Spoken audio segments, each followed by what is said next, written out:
ಸ್ನೇಹಿತರೆ, ಮೀಡಿಯಾ ಮಾಸ್ಟರ್ಸ್ಗೆ ಸ್ವಾಗತ ಸುಸ್ವಾಗತ. ಗೆಳೆಯರೆ, ಅದೊಂದು ಘಟನೆ ಆಗಬಾರ್ದಾಗಿತ್ತು. ಅದರಲ್ಲೂ ಕಾಶ್ಮೀರದಂಥ ಸೆನ್ಸಿಟಿವ್ ಪ್ರದೇಶಗಳಲ್ಲಿ ಅದನ್ನು ಯಾರು ಯಾವತ್ತೂ ನಿರೀಕ್ಷೆ ಕೂಡ ಮಾಡೋದಿಲ್ಲ. ಆದರೆ ಅಧಿಕಾರಿಗಳ ಅಸಡ್ಡೆ, ಅಹಂಕಾರ, IAS ಪೊಗರು ಅಂತೀವಲ್ಲ, ಅಂಥದರ ಪರಿಣಾಮ ಮತ್ತು ಈ ಪೊಲೀಸರಿಗೆ ಗುಲಾಮಗಿರಿಯ ಕಾರಣಕ್ಕೆ ಬರೋ ದುರಹಂಕಾರ ಅಲ್ಲಿ ಸೇನೆ ಹಾಗೂ ಪೊಲೀಸರ ನಡುವೆ ಸಂಘರ್ಷಕ್ಕೆ ಕಾರಣ ಆಗಿದೆ.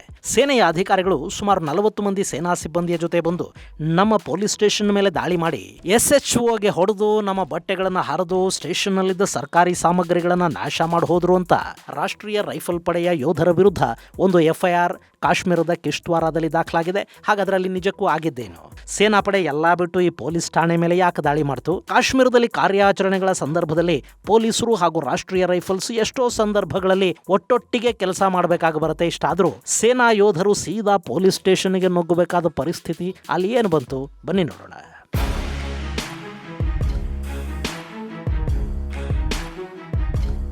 ಗೆಳೆಯರೆ, ಜಮ್ಮು ಕಾಶ್ಮೀರದ ಕಿಶ್ತ್ವಾರಲ್ಲಿ ವಿಪರೀತ ಅನಿಸೋ ಥರದ ಘಟನೆಯೊಂದು ನಡೆದಿದೆ.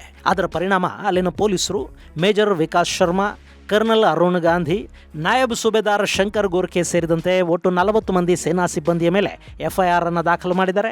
ಸೈನಿಕರು ನಮಗೆ ಹೊಡೆದ್ರು, ಗನ್ಗಳ ಹಿಂಭಾಗದಿಂದ ಬಡಿಯೋದಕ್ಕೆ ಅಂತಲೇ ಅವರು ಲಾಠಿಗಳನ್ನು, ಐರನ್ ರಾಡ್ಗಳನ್ನು ತಗೊಂಡು ಬಂದಿದ್ರು ಅಂತೆಲ್ಲ FIR ಅಲ್ಲಿ ಬರೆಯಲಾಗಿದೆ. ಪೊಲೀಸ್ ಠಾಣೆಗೆ ಐರನ್ ರಾಡ್ ತರೋದಕ್ಕೆ ಸೈನಿಕರೇನು ರೌಡಿಗಳೇ? ಇಷ್ಟಕ್ಕೂ ಇಂಥದ್ದೊಂದು ಘಟನೆ ಅಲ್ಲಿ ನಡೆಯೋದಕ್ಕೆ ಕಾರಣ ಆಗಿರೋದು ಕಿಶ್ತ್ವಾರ್ ಜಿಲ್ಲಾಧಿಕಾರಿ ಪಂಕಜ್ ಕುಮಾರ್ ಶರ್ಮಾ ಅನ್ನೋ ಮನುಷ್ಯ. ಗೆಳೆಯರೆ, ಅಲ್ಲಾಗಿದ್ದು ತುಂಬಾ ಚಿಕ್ಕ ಘಟನೆ. ಇಂಥ ಘಟನೆಗಳು ಆಗಾಗ ಅಲ್ಲಲ್ಲಿ ಆಗ್ತಾ ಇರುತ್ತವೆ. ಕಾಮನ್ ಸೆನ್ಸ್ ಇದ್ದವರಾದ್ರೆ ಅದನ್ನ ಹಾಗೆ ಸಂಭಾಳಿಸ್ಕೊಂಡು ಹೋಗ್ತಾರೆ. ಆದ್ರೆ ಈ ಸರ್ಕಾರಿ ಅಧಿಕಾರಿಗಳಿಗೆ, ಅದರಲ್ಲೂ IAS ಬಾಬುಗಳಿರ್ತಾರೆ ನೋಡಿ, ಅವ್ರಿಗೆ ಅದೇನೋ ಅಹಂಕಾರ. IAS ಅನ್ನೋದೇ ಅಲ್ಲಿ ಅವರಿಗೆ ತಲೆ ನಿಲ್ಲದ ಹಾಗೆ ಮಾಡಿಬಿಟ್ಟಿರುತ್ತೆ. ಇಲ್ಲಿ ಕೂಡ ಅದೇ ಆಯ್ತು. ಈ ಪಂಕಜ್ ಕುಮಾರ್ ಶರ್ಮಾ ಅನ್ನೋ ಅಧಿಕಾರಿ ಸರ್ಕಾರಿ ಕಾರ್ಯಕ್ರಮದಲ್ಲಿ ಭಾಗವಹಿಸೋದಿಕ್ಕೆ ಅಂತ ಹೋಗ್ತಾ ಇದ್ರಂತೆ. ಆತನ ಜೊತೆ ಆತನ ಕಾನ್ವಾಯ್ ಕೂಡ ಇತ್ತು. ಕಿಶ್ತ್ವಾರ ಹೆದ್ದಾರಿಲಿ ಒಂದಷ್ಟು ಖಾಸಗಿ ವಾಹನಗಳು ಹೋಗ್ತಾ ಇದ್ವು. ಅವು ಇವರ ಬೆಂಗಾವಲು ಪಡೆಯ ವಾಹನಗಳಿಗೆ ದಾರಿ ಬಿಡಲಿಲ್ಲ, ಅಥವಾ ಅಲ್ಲಿ ಸ್ವಲ್ಪ ಟ್ರಾಫಿಕ್ ಸಮಸ್ಯೆ ಏನೋ ಆಗಿದೆ. ತಕ್ಷಣ ಆ ಜಿಲ್ಲಾಧಿಕಾರಿ ರಸ್ತೆಯಲ್ಲಿ ಹೋಗ್ತಾ ಇದ್ದ ಎಲ್ಲ ಖಾಸಗಿ ವಾಹನಗಳನ್ನು ಸೀಸ್ ಮಾಡಿ ಆಮೇಲೆ ನಾನು ನೋಡ್ಕತೀನಿ ಅಂತ ಆದೇಶವನ್ನು ಕೊಟ್ರಂತೆ. ಅವರೇ ಹೇಳಿದರು, ಅಥವಾ ಈ ಪೊಲೀಸರಿಗೆ ಜಿಲ್ಲಾಧಿಕಾರಿಯ ಮನ ಮೆಚ್ಚಿಸಬೇಕಾದ ದರ್ದೇನಾದರೂ ಇತ್ತೋ ಗೊತ್ತಿಲ್ಲ.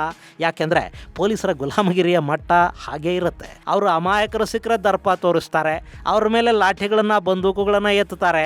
ಅದೇ ಸ್ವಲ್ಪ ಪವರ್ಫುಲ್ ಮನುಷ್ಯ ಆದರೆ, ಮೇಲಧಿಕಾರಿ ಆದರೆ, ಅಥವಾ ಅವರನ್ನೇನು ಮಾಡೋದಕ್ಕೆ ಸಾಧ್ಯ ಇಲ್ಲ ಅನ್ನೋದಾದರೆ ಬಾಲಾನ ಬಾಯಿವರೆಗೆ ಮುದುರ್ಕೊಂಡು ಕುಯ್ ಅನ್ನೋದಕ್ಕೆ ಶುರು ಮಾಡ್ತಾರೆ. ಈಗ ಆ ಉತ್ತರಾಖಂಡಲ್ಲಿ ನೋಡಿ, ನಿಹಾಂಗರು ಗಲಾಟೆಗಳನ್ನ ಮಾಡ್ತಾ ಇದ್ದಾರೆ. ಅವರನ್ನ ನಿಯಂತ್ರಿಸೋದಕ್ಕೆ ಪೊಲೀಸರಿಗೆ ಸಾಧ್ಯ ಆಗ್ತಾ ಇಲ್ಲ.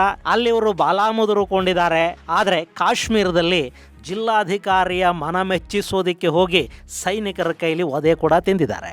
ಅಲ್ಲಿ ಜಿಲ್ಲಾಧಿಕಾರಿಯ ಬೆಂಗಾವಲು ಪಡೆಯ ವಾಹನಗಳು ಹೋಗುವಾಗ ಆ ರಸ್ತೆಯಲ್ಲಿ ಹೋಗ್ತಾ ಇದ್ದ ವಾಹನಗಳನ್ನ ನಿಲ್ಲಿಸಿ ಅವುಗಳನ್ನ ಪೊಲೀಸರು ವಶಕ್ಕೆ ಪಡ್ಕೊಂಡ್ರು. ಆ ವಾಹನಗಳನ್ನ ಸೀದಾ ಕಿಶ್ತ್ವಾರ ಪೊಲೀಸ್ ಸ್ಟೇಷನ್ಗೆ ತಗೊಂಡು ಹೋಗಲಾಗಿದೆ. ಹಾಗೆ ವಶಕ್ಕೆ ತಗೊಂಡ ವಾಹನಗಳು ಖಾಸಗಿ ನಂಬರ್ ಪ್ಲೇಟ್ಗಳನ್ನ ಹೊಂದಿದ್ದ ವಾಹನಗಳು. ಆದರೆ ಅವುಗಳನ್ನ ಬಳಕೆ ಮಾಡ್ತಾ ಇದ್ದದ್ದು ಅಲ್ಲಿನ ಸೇನೆ, ಅದರಲ್ಲೂ ರಾಷ್ಟ್ರೀಯ ರೈಫಲ್ಸ್ ಪಡೆಗಳು.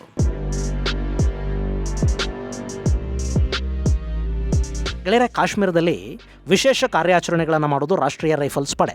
ಅವರು ಕಾರ್ಯಾಚರಣೆಗಳನ್ನು ಮಾಡ್ತಾರೆ, ಅದರ ಜೊತೆ ರೇಖೆ ಕೂಡ ಮಾಡ್ತಾರೆ. ವಿಶೇಷ ಕಾರ್ಯಾಚರಣೆಗಳಿಗೆ ಸೇನಾ ವಾಹನಗಳನ್ನೇ ಯಾವಾಗಲೂ ಬಳಸೋದಕ್ಕೆ ಸಾಧ್ಯ ಆಗೋದಿಲ್ಲ.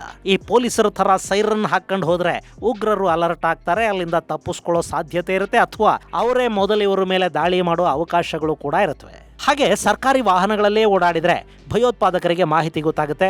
ಆಂಬುಷ್ಗಳು ನಡೆಯೋದಕ್ಕೆ ಅದು ಸುಲಭವಾಗಿ ಅವಕಾಶವನ್ನು ಮಾಡಿಕೊಡುತ್ತೆ. ಇನ್ನು ಉಗ್ರರ ವಿರುದ್ಧ ಮಾಹಿತಿ ಕೊಡೋ ಬಾತ್ಮೀದಾರರು ಕೂಡ ಸರ್ಕಾರಿ ವಾಹನಗಳಲ್ಲಿ ಬಂದವರ ಜೊತೆ ಮಾತಾಡೋದಕ್ಕೆ ಹೆದರ್ತಾರೆ. ಅವ್ರು ಹೆದರ್ತಾರೆ ಅನ್ನೋದಕ್ಕಿಂತ ಅವರು ಸೇನಾಧಿಕಾರಿಗಳ ಜೊತೆ ಮಾತಾಡ್ತಾ ಇರೋದನ್ನ ಉಗ್ರರ ಸಿಂಪತೈಸರ್ಗಳು, OGWಗಳು ನೋಡಿದ್ರೆ ಮಾಹಿತಿದಾರರ ಪ್ರಾಣಕ್ಕೆ ಅಪಾಯ ಇರುತ್ತೆ. ಕಾಶ್ಮೀರದಲ್ಲಿ ಯಾರು ಉಗ್ರರನ್ನ ಬೆಂಬಲಿಸ್ತಾರೆ, ಯಾರು ಸ್ಲೀಪರ್ ಸೆಲ್ಲು, ಯಾರು ಓವರ್ ಗ್ರೌಂಡ್ ವರ್ಕರು ಅಂತ ಖಚಿತವಾಗಿ ಹೇಳೋದು ಕೂಡ ಕಷ್ಟನೇ. ಹೀಗಾಗಿ ಅಲ್ಲಿ ರಾಷ್ಟ್ರೀಯ ರೈಫಲ್ಸ್ ಒಂದಷ್ಟು ಖಾಸಗಿ ನಂಬರ್ ಪ್ಲೇಟ್ಗಳಿರೋ ವಾಹನಗಳನ್ನ ಬಳಕೆ ಮಾಡುತ್ತೆ. ಅಲ್ಲಿ ಕೂಡ ಪೊಲೀಸರು ಸೀಸ್ ಮಾಡಿದ್ದು ಅಂಥದ್ದೇ ಸೇನೆ ಬಳಸ್ತಾ ಇದ್ದ ಖಾಸಗಿ ವಾಹನಗಳನ್ನ. ಇನ್ನು ಆ ವಾಹನದಲ್ಲಿ ಇದ್ದವರು ಕೂಡ ರಸ್ತೆಯಲ್ಲಿ ಹೆಚ್ಚು ರಬ್ ಮಾಡ್ಕೊಳ್ಳೋದಿಕ್ಕೆ ಹೋಗ್ಲಿಲ್ಲ.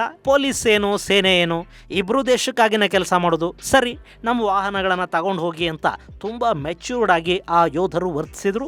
ವಾಹನಗಳು ಪೊಲೀಸ್ ಸ್ಟೇಷನ್ಗೆ ಹೋದ್ವು. ಇದೆಲ್ಲ ಆಗಿದ್ದು ಬೆಳಗ್ಗೆ ಸುಮಾರು 11 ಗಂಟೆ ಹೊತ್ತಿಗೆ. ಇಷ್ಟಾದ ಮೇಲೆ ವಿಷಯ RRನ commanding officer colonel Arun Gandhi ಅವರ ಗಮನಕ್ಕೆ ಬಂತು. ಅವರು ಕಿಶ್ತ್ವಾರ್ ಪೊಲೀಸ್ ಸ್ಟೇಷನ್ನ ಠಾಣಾಧಿಕಾರಿಗೆ ಕಾಲ್ ಮಾಡಿ ಆ ವಾಹನಗಳು ಸೇನಾ ವಾಹನಗಳು, ಅವುಗಳನ್ನ ಬಿಟ್ಟು ಕಳುಹಿಸಿ ಅಂತ ಹೇಳಿದ್ರು. ಹಾಗೆ ಅಲ್ಲಿನ ARTOಗೆ ಕೂಡ ಕಾಲ್ ಮಾಡಿ ವಿಷಯ ತಿಳಿಸಲಾಯಿತು. ಆದ್ರೆ ಆ ಇಬ್ಬರು ಅಧಿಕಾರಿಗಳು ಅತ್ಯಂತ ಉದ್ದಟತನದಿಂದ ಮಾತಾಡಿದ್ದಾರೆ. ವಾಹನಗಳನ್ನ ಬಿಡೋದಿಕ್ಕೆ ಸಾಧ್ಯನೇ ಇಲ್ಲ ಅಂತ ಹೇಳಿದ್ರಂತೆ. ಅಲ್ಲಿ ಫೋನ್ನಲ್ಲೇ ಮಾತಿಗೆ ಮಾತು ಬೆಳೆದಿದೆ. ಅಲ್ಲಿಂದ ಕರ್ನಲ್ ಅರುಣ್ ಗಾಂಧಿ ಮತ್ತು ಅವರ ಮೇಲಧಿಕಾರಿ ಮೇಜರ್ ವಿಕಾಸ್ ಶರ್ಮಾ ಇಬ್ಬರು ಪೊಲೀಸ್ ಸ್ಟೇಷನ್ ಕಡೆಗೆ ಹೊರಟಿದ್ದಾರೆ. ಅವ್ರ ಜೊತೆ ಅವರ ಬೆಂಗಾವಲು ಪಡೆ ಕೂಡ ಹೊರಟಿದೆ. ಹಾಗೆ ಇವರು ಸ್ಟೇಷನ್ಗೆ ಬಂದಿದ್ದು ಅಲ್ಲಿ ಪೊಲೀಸ್ ಅಧಿಕಾರಿ ಮತ್ತು RTO ಜೊತೆ ಮಾತಾಡಿ ತಮ್ಮ ವಾಹನಗಳನ್ನ ಬಿಡಿಸ್ಕೊಂಡು ಹೋಗೋಣ ಅಂತ. ಹಾಗೆ ಬಂದವರನ್ನ ಸ್ಟೇಷನ್ನ ಒಳಕ್ಕೆ ಬಿಡದೆ ತಡೆಯಲಾಯ್ತಂತೆ. ಅರೆ, ಪೊಲೀಸ್ ಸ್ಟೇಷನ್ ಅನ್ನೋದು ಸಾರ್ವಜನಿಕ ಪ್ರದೇಶ, ಅದು ಯಾರದ್ದು ಪಿತ್ರಾರ್ಜಿತ ಆಸ್ತಿ ಅಲ್ಲ.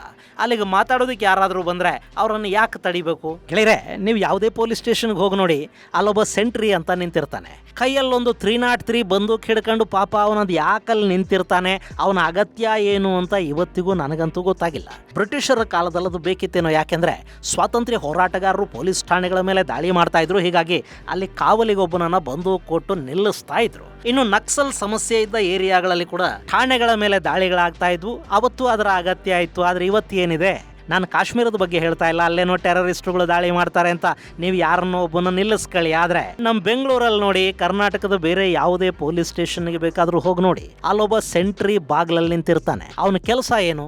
ಬಂದಾಗ ಹೋದಾಗ ಅವನ ಮೇಲಧಿಕಾರಿಗೆ ಹಿಮ್ಮಡಿ ಕೊಟ್ಟು ಸಲ್ಯೂಟ್ ಹೊಡೆಯೋದು ಅಷ್ಟೇ. ಅದಕ್ಕೆ 3 ಶಿಫ್ಟ್ಗಳಲ್ಲಿ 3 ಜನ ಸಿಬ್ಬಂದಿಯನ್ನು ವೇಸ್ಟ್ ಮಾಡಬೇಕಾ? ನಮ್ಮಲ್ಲಿ ಸಿಬ್ಬಂದಿ ಕೊರತೆ ಇದೆ ಅಂತ ಹೇಳ್ತಾರೆ. ಕೆಲಸ ಮಾಡೋದಿಕ್ಕೆ ಸಿಬ್ಬಂದಿ ಇರೋದಿಲ್ಲ, ಇರೋ ಸಿಬ್ಬಂದಿಗೆ ರಜಾ ಸಿಗೋದಿಲ್ಲ, ಓವರ್ ಡ್ಯೂಟಿ ಬೇರೆ. ಆದ್ರೂ ಸೆಲ್ಯೂಟ್ ಹೊಡೆಯೋದಿಕ್ಕೆ ಅಂತಲೇ ಒಂದೊಂದು ಸ್ಟೇಷನ್ ನಲ್ಲಿ 3 ಜನನ್ನ ನಿಲ್ಲಿಸ್ಬೇಕಾ? ತೀರಾ ಅಲ್ಲಿ ಒಬ್ಬ ಇರಲೇಬೇಕು, ಅವನಿಗೆ ಅಷ್ಟೇ ಕೆಲಸ ಅನ್ನೋದಾದ್ರೆ ಒಂದು ರೋಬೋ ಗಿಬೋ ನಿಲ್ಲಿಸ್ಕೊಳ್ರಿ. ಒಂದು ಮ್ಯಾನ್ ಪವರ್ನ ಯಾಕೆ ವೇಸ್ಟ್ ಮಾಡ್ತೀರಿ? ಬೇರೆ ಕಡೆ ಏನು ಬೇಕಾದರೂ ಮಾಡ್ಕೊಳ್ಳಿಪ್ಪ. ಅಟ್ಲೀಸ್ಟ್ ನಮ್ಮ ಕರ್ನಾಟಕದಲ್ಲಾದರೂ ಈ ಅಸಹ್ಯನ ನಿಲ್ಲಿಸ್ಲಿ. DGP ಸಲೀಂ ಅವರು ತುಂಬಾ ಸೆನ್ಸಿಬಲ್ ಮತ್ತು ಬದಲಾವಣೆಗಳನ್ನು ತರೋದಕ್ಕೆ ಉತ್ಸಾಹ ಇರೋ ಅಧಿಕಾರಿ ಅಂತ ಕೇಳಿದ್ದೀನಿ. ಟ್ರಾಫಿಕ್ ಅಲ್ಲಿ ಇದ್ದಾಗ ಅವರು ತುಂಬಾ ಕೆಲಸನೂ ಮಾಡಿದ್ದಾರೆ, ಅದನ್ನ ನಾವು ನೋಡಿದೀವಿ. ಈ ವಿಡಿಯೋ ತುಣುಕನ್ನ ಯಾರಾದರೂ ಅವರಿಗೆ ತಲುಪಿಸ್ರಪ್ಪ, ಸೆಂಟ್ರಿ ವ್ಯವಸ್ಥೆಗೊಂದು ಮುಕ್ತಿ ಸಿಗುತ್ತೇನೋ ನೋಡೋಣ. ನಾನು ಇದನ್ನ ಗೃಹ ಸಚಿವರುಗಳಿಂದ ಎಕ್ಸ್ಪೆಕ್ಟ್ ಮಾಡೋದಕ್ಕೆ ಹೋಗೋದಿಲ್ಲ. ಅಟ್ಲೀಸ್ಟ್ DGP ಆದರೂ ಇದನ್ನು ಸ್ವಲ್ಪ ಅರ್ಥ ಮಾಡ್ಕೋತಾರೇನೋ ನೋಡೋಣ. ಅದೊಂದು ಕಡೆ ಇರಲಿ. ಈಗ ಕಿಶ್ತ್ವಾರ್ಗೆ ಬರೋಣ. ಅಲ್ಲಿ ಮಾತುಕತೆಗೆ ಅಂತ ಹೋದ ಸೇನಾಧಿಕಾರಿಗಳನ್ನ ಪೊಲೀಸ್ ಸ್ಟೇಷನ್ ನ ಒಳಗೆ ಬಿಟ್ಟಿಲ್ಲ, ಅದರ ಗೇಟ್ ಮುಚ್ಚಿದ್ದಾರೆ ಕಣ್ರಿ. ಹೋದವರು ಸೇನಾಧಿಕಾರಿಗಳು, ಅವ್ರ ಜೊತೆ ಅವ್ರ ಸಿಬ್ಬಂದಿ ಇತ್ತು. ಅದರಲ್ಲೂ ಅದು RR ಅಂದ್ರೆ ರಾಷ್ಟ್ರೀಯ ರೈಫಲ್ಸ್ ದಳ. ಭಾರತೀಯ ಸೇನೆಯಲ್ಲಿ ಸ್ವಲ್ಪ ಸರ್ಕಿಟ್ ಅಂತಾರಲ್ಲ, ಆ ಥರ ಇರೋರನ್ನ, ಅಂದರೆ ಸೇನೆಯಲ್ಲಿ ಯಾರ ಮಾತು ಕೇಳದ, ಯಾರ ಆರ್ಡರ್ಗಳನ್ನು ಸರಿಯಾಗಿ ಒಬೆ ಮಾಡದ, ನಾನು ನನ್ನ ಬಂದೂಕು ಮತ್ತು ನನ್ನ ದೇಶ, ಶತ್ರು ಕಾಣಿಸಿದ್ರೆ ತಕ್ಷಣ ಹಿಂದೆ ಮುಂದೆ ನೋಡದೆ ಗುಂಡೆ ಇಟ್ಟು ಬಿಡ್ತೀನಿ ಅನ್ನೋ ಥರದ ಹುಡುಗರು ಇರ್ತಾರಲ್ಲ, ಅವರನ್ನ ಈ ರಾಷ್ಟ್ರೀಯ ರೈಫಲ್ಸ್ಗೆ ಹಾಕ್ತಾರೆ. ಇದನ್ನ ಪನಿಷ್ಮೆಂಟು ಅಂತ ಇವರನ್ನ ಹಾಕಿದವ್ರು ಅಂದ್ಕೋತಾರೆ. ಆದರೆ ಇದೇ ಅದ್ಭುತವಾದ ಜಾಗ ಅಂತ ಅಲ್ಲಿಗೆ ಹೋದವರು ಭಾವಿಸ್ತಾರೆ.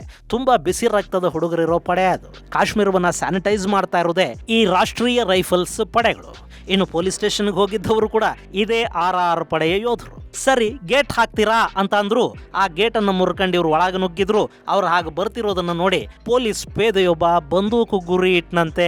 ಉಗ್ರರ ಜೊತೆ ಕಾದಾಡೋ ಪಡೆ, ವೆಲ್ ಟ್ರೈನ್ಡ್ ಟೀಮ್ ಅದು. ಅವರು ತೀರಾ ಪೊಲೀಸರ ಬಂದೂಕುಗಳಿಗೆ ಹೆದರ್ತಾರ. ನುಗ್ಗಿದ್ರು, ಅವನು ಬಂದು ಕಿತ್ಕೊಂಡ್ರು. ಸೇನಾಧಿಕಾರಿಗಳ ವಿರುದ್ಧನೇ ಬಂದೂಕು ಎತ್ತುತ್ತೀಯ ಬಡ್ಡಿ ಮಗನೆ ಅಂತ 2 ಬಿಟ್ರು. ಅಲ್ಲಿ ಉಳಿದವ್ರ ಜೊತೆ ಸ್ವಲ್ಪ ಮಾತಿಗೆ ಮಾತು ಬೆಳೀತು. ಸದ್ಯ ಈ ಹುಡುಗರು ತಮ್ಮ ಹತ್ರ ಇರೋ ಬಂದೂಕುಗಳನ್ನು ಎತ್ತಲಿಲ್ಲ. ಆ ಸಂಯಮ ಅವರಿಗಿತ್ತು. ಜಸ್ಟ್ ಕೈ ಎತ್ತಿದ್ದಾರೆ, ತಳ್ಳಾಟ ಆಗಿದೆ. ಪೊಲೀಸರಿಗೂ ಒಂದೆರಡು ಇವರು ಹೊಡೆದಿರಲೂಬಹುದು, ಬಟ್ಟೆ ಗಿಟ್ಟೆ ಹರಿದಿದ್ದಾರೆ ಅಂತ ದೂರಲ್ಲಿದೆ. ಇಷ್ಟೆಲ್ಲ ಆಗುವಾಗ ಒಂದಷ್ಟು ಬಟ್ಟೆಗಳು ಸಹಜವಾಗಿ ಹರಿದಿರುತ್ತವೆ. ನಾವು ವಾಹನಗಳನ್ನು ಅವ್ರಿಗೆ ಕೊಟ್ಟು ಬಿಡಬೇಕು ಅಂತ ಅಂದ್ಕೊಂಡಿದ್ವಿ. ಅಷ್ಟರಲ್ಲಿ ಅವ್ರು ಬಂದು ನಮ್ಮ ಮೇಲೆ ಹಲ್ಲೆ ಮಾಡಿದ್ರು. ಹಲ್ಲೆ ಮಾಡೋದಿಕ್ಕೆ ಅಂತಲೇ ಅವರು ಬಂದರು. ನಮ್ಮ DSP ವಿಜಯ್ ಭಗತ್, ಠಾಣಾಧಿಕಾರಿ ಅಮೃತ್ ಕಟೋಚ್ ಹಾಗೂ ಇನ್ನಿತರರ ಮೇಲೆ ಹಲ್ಲೆಗಳಾಗಿವೆ ಅಂತ ಆ FIR ಹೇಳ್ತಾ ಇದೆ. ಈಗ ಮೇಜರ್ ವಿಕಾಸ್ ಶರ್ಮಾ, ಕರ್ನಲ್ ಅರುಣ್ ಗಾಂಧಿ ಹಾಗೂ ನಾಯಕ್ ಸುಬೇದಾರ್ ಶಂಕರ್ ಗೋರ್ಖೆ ಸೇರಿದಂತೆ ಇನ್ನಿತರ ಒಟ್ಟು 40 ಮಂದಿಯ ವಿರುದ್ಧ ಅಲ್ಲಿ FIR ದಾಖಲಾಗಿದೆ.